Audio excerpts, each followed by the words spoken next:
Hello दोस्तों, स्वागत है आप सभी का हमारे YouTube channel action mania Hindi पर। दोस्तों आज हम आपको बताएंगे कि कब होगा ब्रॉक लेसनर का एंट्रेंस।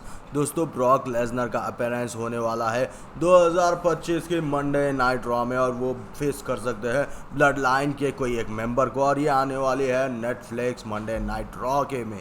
तो दोस्तों आपको क्या लगता है कि कौन फेस करेगा, रोमन रेंस या? दोस्तों आज हम बात करने वाले हैं ब्रॉक लेसनर और रोमन रेंस के मैच के बारे में। ये मैच हुआ था समर स्लैम 2022 में। ये बस अब तक का सबसे बेहतरीन समर स्लैम था, क्योंकि दोस्तों यहाँ पर ब्रॉक लेसनर और रोमन रेंस के लिए दो टाइटल ऑन द लाइन लग चुके थे दोस्तों, और ब्रॉक लेसनर अपने साथ क्रेन भी ला चुके थे। और यहाँ पर क्रेन में से ब्रॉक लेसनर बहुत ही खतरनाक तरीके से हाई फ्लाई मूव मारते हैं और रोमन रेंस को यूएफसी के मूव्स मारना शुरू कर देते।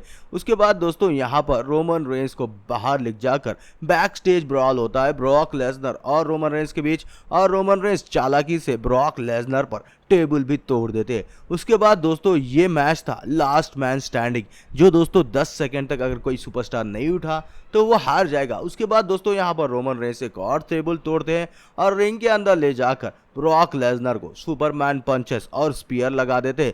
दोस्तों इतने के बाद भी ब्रॉक लेसनर 10 काउंट से पहले उठ जाते। उसके बाद दोस्तों ब्रॉक लेसनर क्रेन को लेकर आकर रोमन रेंस को क्रेन से मारते थे, क्योंकि दोस्तों ये एक नो डिस्क्वालिफिकेशन मैच है। इस मैच में कुछ भी और कोई सुपरस्टार भी इंटरफेयर कर सकता है। उसके बाद दोस्तों ब्रॉक लेसनर सुप्लेक्स मारे बाद यहाँ पर एक बेहतरीन F5 मार देते हैं, लेकिन रोमन रेंस फिर से उठ जाता है। तो ब्रॉक लेसनर अपना कमोडो लॉक ब्रॉक लेसनर को रोमन रेंस को लगाते हैं। यहाँ पर रोमन रेंस की पकड़ रोमन रेंस को ही लग जाती है, लेकिन फिर से रोमन रेंस काउंटडाउन से पहले ही उठ जाते हैं। उसके बाद ब्रॉक लेसनर को रिंग को ऊपर खाबड़ करना पड़ा।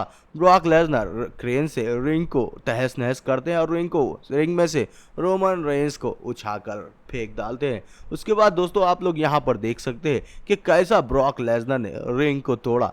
दोस्तों यहाँ पर आप लोग देख सकते हैं कि ब्रॉक लेसनर की क्रेन की वजह से रिंग पूरा एक 5 फीट तक पीछे जा चुकी थी। उसके बाद ब्रॉक लेसनर रिंग को उठाते हैं और रोमन रेंस यहाँ पर गिर जाते हैं। ऐसा लग रहा था दोस्तों कि ब्रॉक लेसनर ऑडियंस में रिंग को फेंक देंगे, लेकिन दोस्तों यहाँ पर ऐसा कुछ नहीं हुआ। ब्रॉक लेसनर जैसे ही रिंग को उठाए, रोमन रेंस रिंग में से नीचे गिर चुके थे, और यहाँ पर फिर से काउंटडाउन से पहले रोमन रेंस उठ जाते। दोस्तों ये बहुत ही खतरनाक हाईलाइट मूव था। जैसे ही ब्रॉक लेसनर ने क्रेन से रिंग को उठाया, रोमन रेंस गिरते हुए लुढ़कते पुढ़कते यहाँ पर बाहर गिर चुके थे। उसके बाद दोस्तों यहाँ पर ब्रॉक लेसनर अब यहाँ पर टाइटल लेने जा रहे थे, तो F5 मार चुके थे पॉल हेमन को। यहाँ पर दोस्तों आप लोग देख सकते हैं पॉल हेमन को टारगेट करते हैं ब्रॉक लेसनर, क्योंकि दोस्तों पॉल हेमन वही शख्स है जिसने ब्रॉक लेसनर को 2 बार हराया था। दोस्तों जैसे ही पॉल हेमन को उठाते हैं ब्रॉक लेसनर, यहाँ पर रोमन रेंस पॉल हेमन को बचाने के लिए आते हैं। पहले तो पॉल हेमन को एक F5 पड़ जाता है, उसके बाद यहाँ पर बहुत ही खतरनाक तरीके का स्पीयर पड़ जाता है रोमन रेंस का ब्रॉक लेसनर को। दोस्तों आपको ये मूवमेंट बहुत ही ज़्यादा हाईलाइट लगेगा। जैसे ही अचानक स्पीयर पड़ता है, ब्रॉक लेसनर वहाँ पर गिर जाते हैं और रोमन रेंस आजू बाजू का कचरा उठाकर, जैसे टेबल का टूटा हुआ मलबा उठाकर ब्रॉक लेसनर के ऊपर डाल देते हैं। उतने में ही ऑस्टिन थ्योरी आते हैं। ब्रॉक लेसनर उठते ही ऑस्टिन थ्योरी को एक F5 मार देते हैं।